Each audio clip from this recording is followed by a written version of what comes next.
morning, folks. Ken Hovind here in the crew at Dinosaur Adventureland in Lenox, Alabama. It is so fun around here. Today is September the 28th, 2025. This morning we'll be in Proverbs chapter 27.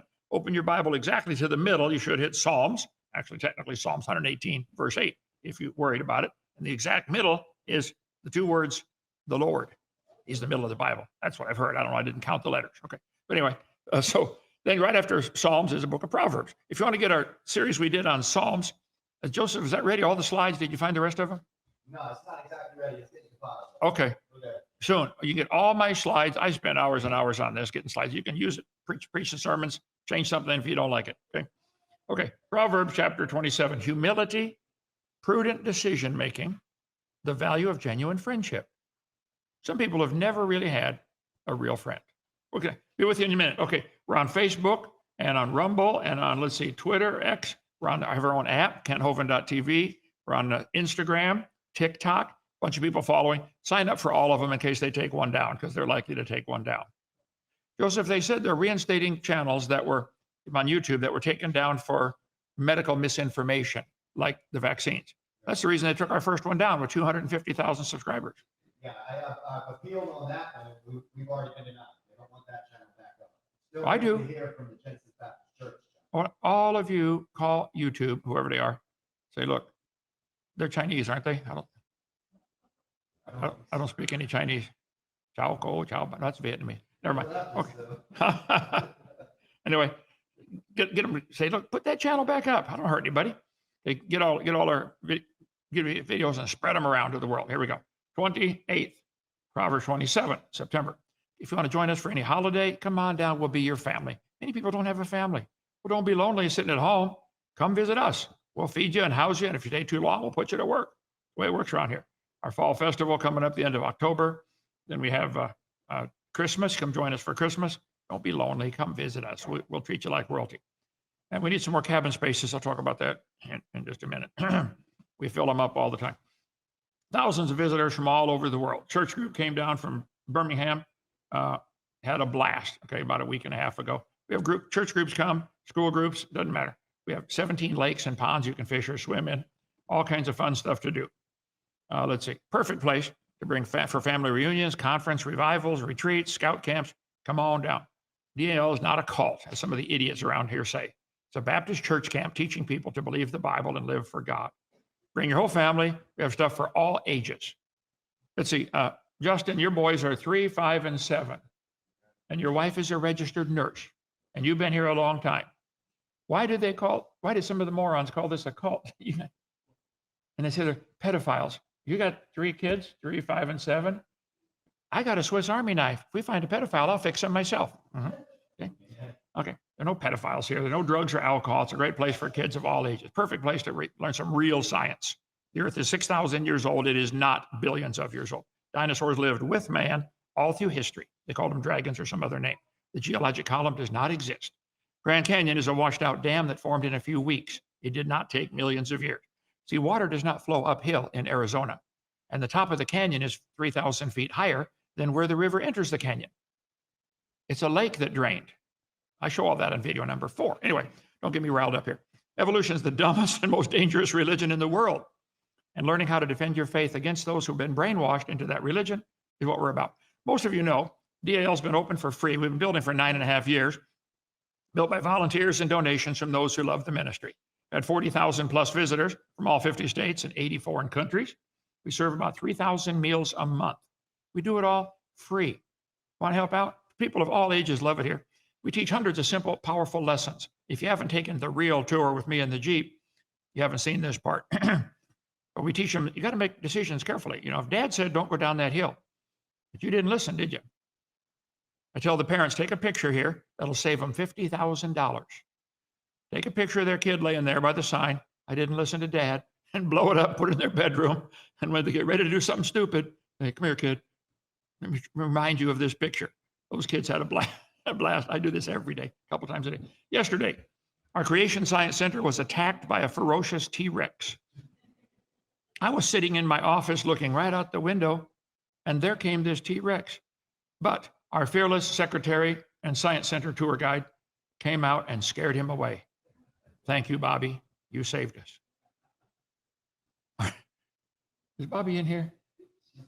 I told her I was going to mention her this morning. Okay. Our 1/3 scale model of Noah's Ark, 175 feet long, is about 80% done. But now we've come to the most expensive part. We're building 12 nice motel-type rooms in the west end for visitors and staff.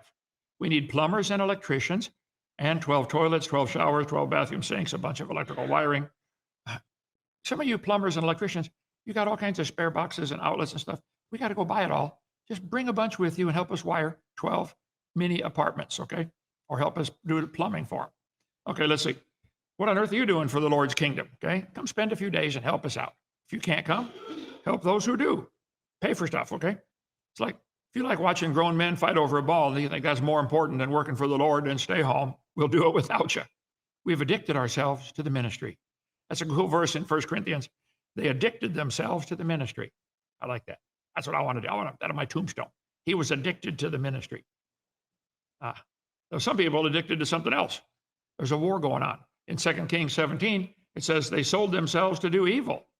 Some people, that's their goal in life. We had somebody come by a couple nights ago and set our sign on fire. See the bottom corner there? That's right down the road here. So a few nights ago, some brave coward set our signs on fire. Want to help us buy a new one? They're about $3,000 for both sides of that sign, okay? You have to be brave to attack a sign that can't fight back.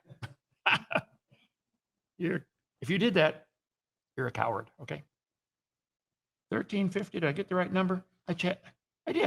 I add slides all the time, right up to the last minute. Boast not thyself of tomorrow, for thou knowest not what a day may bring forth. How many ever had something unexpected happen to you that you weren't expecting? I guess that would be redundant again, wouldn't it? Okay, yeah. In James, he said, go to now, ye that say today or tomorrow, we will go into such a city and continue there a year and buy and sell and get gain. They already made their plans up. We're going to go there and make a bunch of money. You don't know what you'll be on the morrow. What's your life? It's a vapor. Poof. It appeareth for a little time and then vanisheth away. You ought to say, if the Lord will, we will do such and such, okay? Do this or that. This verse is not ruling out wise planning for the future, only being overconfident that you have the ability to control the future, because you don't, and neither do I, okay? No one can presume on God's future. Spurgeon considered what a blessing it was that we do not know what a day may bring. Charles Spurgeon, great preacher of 100 years ago. To know the good might lead us to presumption. To know the evil might tempt us to despair. Happy for us is that our eyes cannot penetrate the thick veil which God hangs between us and tomorrow, and we cannot see beyond the spot where we are now. And that, in a certain sense, we're utterly ignorant to the details of the future. We may indeed be thankful for our ignorance. Spurgeon was great, okay? Boast not thyself of tomorrow. He said, let another man praise thee, and not thine own mouth, a stranger, and not thine own lips. Don't brag about yourself. I am the greatest, Cassius Clay said, and he changed his name to Muhammad Ali. I am the greatest. I said that even before I knew I was. I am the greatest. Till he's laying on the mat, looking around, with stars going around. What happened? Not quite the greatest, Mr. Cassius, okay?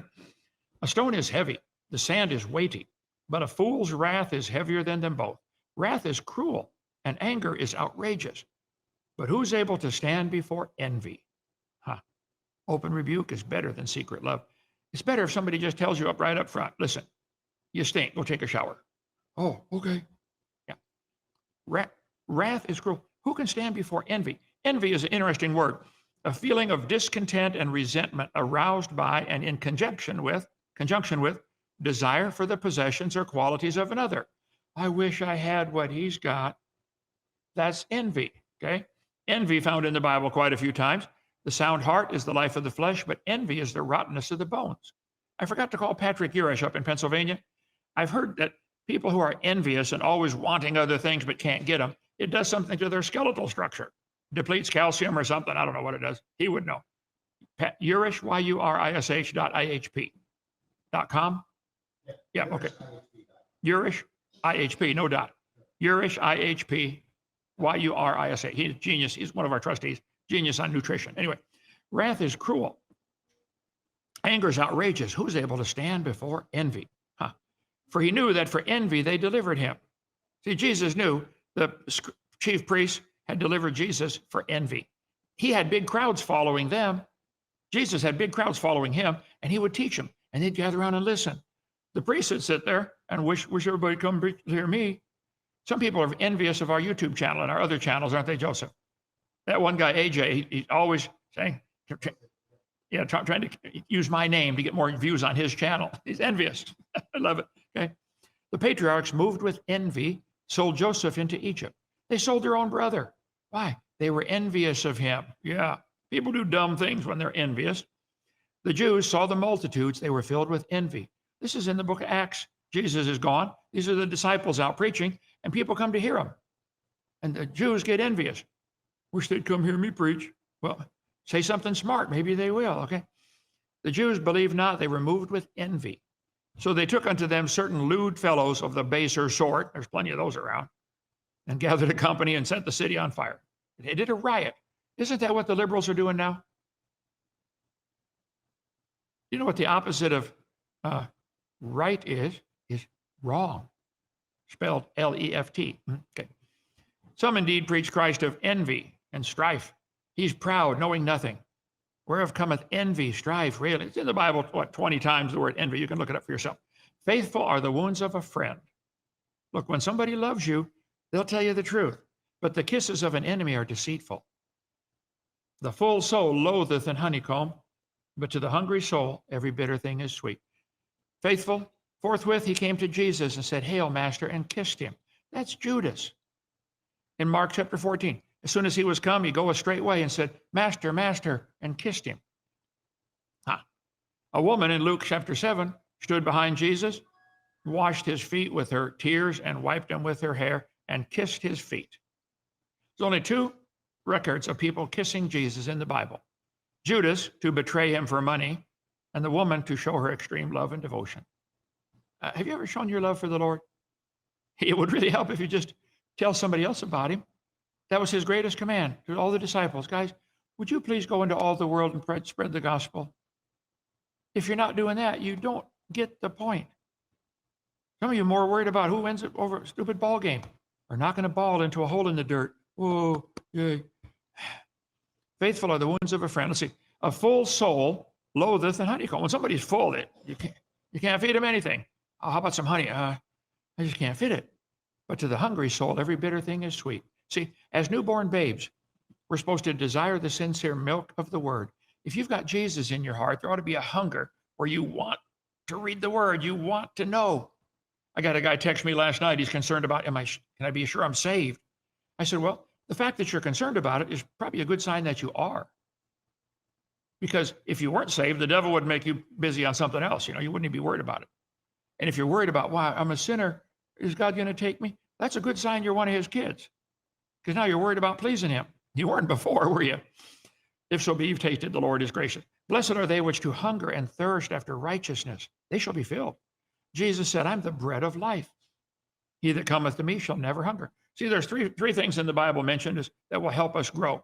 First is milk, the milk of the word. Then the bread, and then the meat. See, new babies, all they need is milk. It's amazing. They can drink nothing but milk and turn it into fingernails and skin and muscles and hair and teeth. Well, not teeth for a while, but organs, and that's it. Then when you're a brand new Christian, just read the Bible. You don't even need to understand it all. You probably won't. Just read it. If you read it for 30 minutes, at least you weren't sinning for 30 minutes. That's worth something, okay? And you might get something out of it. Babies only absorb about 10%. Or Amber, maybe you know, what percent do the babies absorb since you're a nurse? And the rest ends up in the diaper. Have they done studies on that? What, 6 to 8? Can't hear you. 60% they absorb, and 40% you see in the diaper later. Yeah. See, just read the word. You don't have to get it all. Don't worry about it, okay? A bird that wandereth from her nest. So is a man that wandereth from his place. Strange verse. Clark had a commentary on that. A bird that wandereth from her nest, leaving her own brood, places of retreat and feeding ground behind, and going into strange countries where she's exposed to every kind of danger. So is the man who leaves his family connections and country and goes into strange parts to find employment, better his circumstances, or make a fortune. I've seen multitudes of such wanderers from their place come to great misery and wretchedness. God's general advice is, do good, dwell in the land, thou shalt be fed. Oftentimes you're better off just Stay where you are and make it work, okay? The Lord said in Psalm 37, trust in the Lord, do good, dwell in the land, stay there. Delight thyself in the Lord. Commit thy way to the Lord. Rest in the Lord. Wait patiently. Some people get so impatient. Man, if I spend $40,000 and move across the country, I can make 2 cents an hour more. Yeah, brilliant thinking, okay? Son, be cautious about moving away. Sometimes it's good. I've moved several times in my life.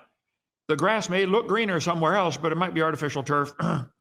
Also, moving to escape problems might not work. You may be the problem and will bring yourself along. I remember talking to Pastor Dawson when I was just a new Christian in his church. One of the guys in the church, brilliant, genius artist and sign maker, but he was always wrecking his life with alcohol or something else. And go to jail, get out, do good for a while, go back to jail, get out. I said, brother, pastor, what is wrong with Dan? He said, Brother Hovind, he goes to different places and he doesn't realize he brought himself along. Yeah, maybe you need to look in the mirror. Maybe you are the problem. You're not running from the problem. You are it, okay? So ointment and perfume rejoice the heart. So doth the sweetness of a man's friend by hearty counsel. Something about perfume. Only mentioned in the Bible 3 times. Like this one. Guy sitting next to a lady on the park bench. You use perfume. She says, you don't. Gypsy Smith, his wife died when he was in his late 70s, okay?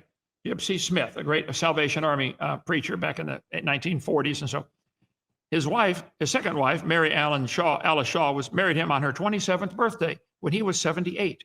She was 27. When asked why he married one so young, he said, I'd rather smell perfume than liniment. I like that. Married by his own son. 50-year-old son did the wedding. Dad, you take this? Okay. Anyway, he received some criticism, of course.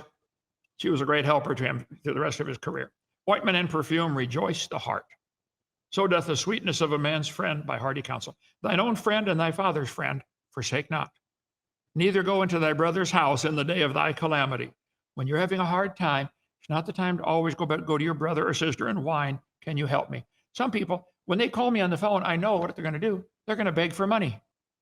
I got several of them labeled in my phone. Count on it. Brother Hovind, I need more money. I'm broke again. Well, have you tried getting a job? No, not yet. Maybe that would help, you know. Have you tried quitting some of the habits that are eating up your money? Have you quit smoking yet? No. Oh, but you need me to loan you money or give you money so you can support your habit. No, thank you. Okay. I got enough people to support around here. Okay. Don't go. Okay. It's better is a neighbor that is near than a brother far off. My son, be wise, make my heart glad, that I may answer him that reproacheth me. Son, I want to be proud of you. Be careful about breaking long-term friendships of yours or mine, and live to make me proud of you, son. A prudent man foreseeth the evil. He sees what's coming and goes around it. You see these short videos they put up all the time about idiots on the highway. Drive right into something right in front of them. I didn't see it. Drive right into the back of a semi. Or especially these tall trucks that go under low bridges. Those are hilarious. A prudent man can see what's coming and hideth himself. Same verse back in Proverbs 22. We talked about that. A prudent man foreseeth the evil and hideth himself, but the simple pass on and are punished. Prudent, acting with or showing care and thought for the future.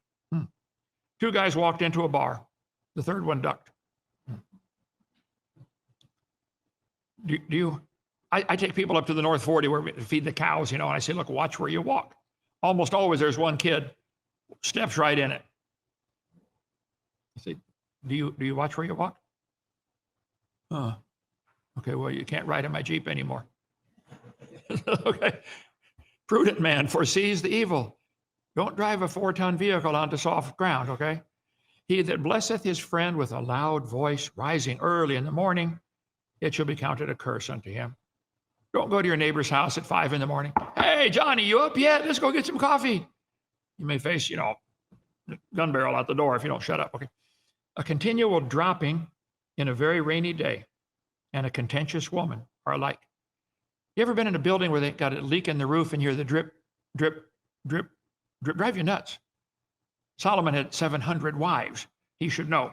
He said a continual dropping in a rainy day and a contentious woman are alike. Some people they want to argue, but no matter what you say, they want to contend with you. Contentious, fond of a contention, given to angry debate, provoking dispute or contention, quarrelsome. They just like to fight. Okay. It's better to dwell in the wilderness with a contentious and angry woman. Continual dropping is like a contentious woman. Contentious, found in the Bible 3 times. But contentious man, contentious woman twice. I wonder if there's a story there. Okay. To them that are contentious and do not obey the truth, indignation and wrath in Romans and 1 Corinthians. But if any man seem to be contentious, we have no custom. See, people argue about dumb things. For instance, we've had people come here from all kinds of churches. We've had Quakers come, Mennonites, etc. They love it here. We love it too. I was raised Mennonite for about, 5 or 6 years in East Peoria, Illinois. Here's 1 Corinthians 11 tells the story about covering your head, okay? You see, I pray, look at verse 4. Every man praying or prophesying, having his head covered, dishonoreth his head. So men are not supposed to cover their head when they pray, according to the Bible. Every woman that prayeth or prophesieth with her head uncovered, dishonoreth her head. For that is even as all one as if she were shaven. So here we go. This is where they get the idea. Women should cover their head. But let's read it now carefully. For a man indeed ought not to cover his head, for as much as he is the image and glory of God. Okay? Keep going. Neither was the man created for the woman. You can read all that for yourself. Judge for yourselves. Is it comely that a woman pray unto God uncovered? Doth not nature itself teach you? If a man have long hair, it's a shame to him. I read that as a new Christian, got a haircut like this, had it ever since. You want to have long hair? Great. Say, Jesus had long hair. You don't know that he did not. Look at the pictures and coins of that day. Caesar and those kind of guys, they had haircut kind of like mine. And then when Judas had to go kiss him to pick him out of the crowd, I wonder why. He looked like everybody else. That's why. Okay. If you want to have long hair, that's fine. I'm not going to argue with you over it. I'm just saying, I read that verse and it made me change my haircut. Maybe you don't care. Okay. Watch this now. But if a woman have long hair, it's a glory for her, to her. Her hair is given her for a covering. The hair is the covering. You don't need a hat. The hair's the covering, okay? But if any man seem to be contentious, we have no such custom. It's not worth arguing about. I read what the Bible says. I do. Many religions teach that the head should be covered anytime you're in public or in prayer. Several religions have head coverings. The Roman Catholic and Eastern Orthodox. The nuns wear habits and include head coverings. Protestant churches like Amish, Mennonite, Brethren groups. We had several Plymouth Brethren in our school when I taught in Kankakee, Illinois. I remember one of the girls, brilliant student, always straight A's. Whenever we'd pray, she'd put her hands over her head because she didn't have a hat. Okay, it's not worth fighting over. I don't think it's necessary. The hair is the covering. In Judaism, Orthodox and Hasidic women are expected to cover their hair. So you want to cover the covering. Okay. Jewish men wear how do you pronounce it? Kippot, I think they call it, skull cap. Islam requires Muslim women to cover their heads with a hijab, whatever. Yeah, okay. I don't fight them over this. It's not something to be contentious over. This is an example of things that different religions do. Of course, they think they're spiritual and you're not. Those who claim they keep the Sabbath, they think they're spiritual and nobody else is. I've never met anybody who keeps the Sabbath. None. How can you go out of your house to have a Seventh-day Adventist meeting? The Bible says you can't go out of your house. You can't use any utilities. You can't make anybody else work. Anyway, we'll go through all that on video 7. But it's not worth fighting over. I stated my case. Here's why I believe what I believe. So the woman's hair is the covering. But don't be contentious about it. It's not a battle worth fighting. Let them wear their hat if they like and focus on bigger issues, son. Okay. Judging yourselves. Let's see. The hair is given her for the covering. Now, if a woman has short hair, she might want to wear a hat for that reason. You do whatever you want, okay? Ask God what pleases him. Okay, let's see. Whoso hideth her, talking about the contentious woman, hideth the wind. I love that. What a way to say it. I will refrain from any more comment on that. And the ointment of his right hand, which bewrayeth itself. Iron sharpeneth iron. What? So a man sharpeneth the countenance of his friend. If you're a good friend with somebody, you ought to make them better. Sharpen them. When you sharpen an axe, use a steel file to sharpen a steel axe. But they rate steel based on the hardness, okay? Some is different, numbered 1 through 10, okay? A true friend points out your flaws to help you. He's the kind you want to keep close, son. It may hurt a little bit and feel like they're grinding on you, but you will be sharper when it's done. Whoso keepeth the fig tree shall eat the fruit thereof. So he that waiteth on his master shall be honored. As in water, face answereth the face, so the heart of man to man. When you look in the water, when it's not wavy, you see your reflection. Where the word narcissist comes from. Some guy named Narcissus or something. He did something wrong and the gods cursed him. You're going to look at your reflection in the water and fall in love with yourself. Oh, and he spent the rest of his life staring at himself. Where the word narcissist comes from. Who cares? Okay. Hell and destruction are never full. So the eyes of man are never satisfied. Doesn't matter how many football games you watch, you want to watch more. Yeah. No matter how many, whatever you're in love with, you always want more. People with a big house, you know what they want? Bigger house. People with a fast car, guess what they want? Faster car. People with $1 million in the bank, guess what they want? More money. As the fining pot for silver and the furnace for gold, so is a man to his praise. To refine, you heat him up, scrape away the dross, it gets more pure all along. Though thou shouldst bray a fool in a mortar amongst wheat with a pestle, yet will not his foolishness depart from him. What is this talking about? Well, this is a mortar and pestle. You use these in science class, okay? You take a pestle and the pestle and the mortar and you grind things up in there, okay, to mix them together. If you bray a fool in a mortar among wheat, his foolishness won't depart. I guess that means even when you break it down to the cellular level, he's still a fool. It must be in the DNA. He's stupid all the way through. I've met people like that. Okay. Be thou diligent to know the state of thy flocks, and look well to thy herds. Take care of your stuff. Okay. For riches are not forever. Doth the crown endure to every generation? See, the hay appears, and the tender grass shows itself, and the herbs of the mountains are gathered. The lambs are for thy clothing, and the goats for the price of the field, or the price of the field. Thou shalt have goat's milk enough for thy food, for the food of thy household, for the maintenance of thy maidens. Solomon is teaching his son, take care of what you've got, take care of your flocks, save up, build a barn, put your hay in there, take care of your sheep, and you'll be fine for life. I know people, they get enough money, but they waste it all on dumb stuff. Told the story many times, but picked up a guy hitchhiking one time. He said, you mind if I smoke in your car? I said, well, yes, sir, I do, because the smell will be here long after you're gone. I said, how much do those things cost? He said, $1.75 a pack. This was a long time ago. I said, how many packs do you smoke a day? He said, 2.5. Got my calculator watch, $1.75 times 2.5. I said, you do this every day? He said, yeah, every day. I said, times every day. I said, how long have you been doing this? He said, 20 years. I said, times 20. I said, sir, you've spent $50,000 on smoke. You made your own cloud. And now you're out here with your thumb out because you can't get your cloud started this morning, can you? I said, why did you smoke the first one? He said, well, I was with my friends. I said, stop right there. I know the rest of the story, okay? All you got to have is dumb friends to do dumb things, okay? So take care of your stuff. Solomon giving advice, good advice to his sons. Boys, here's how you live. Okay. Any questions or comments of urgency, brother? No, not of urgency. Okay. Okay. Tomorrow night, hopefully, Lord willing, Proverbs 28. Come see our place down here. It's amazing. Dinosaur Adventureland. It's fun.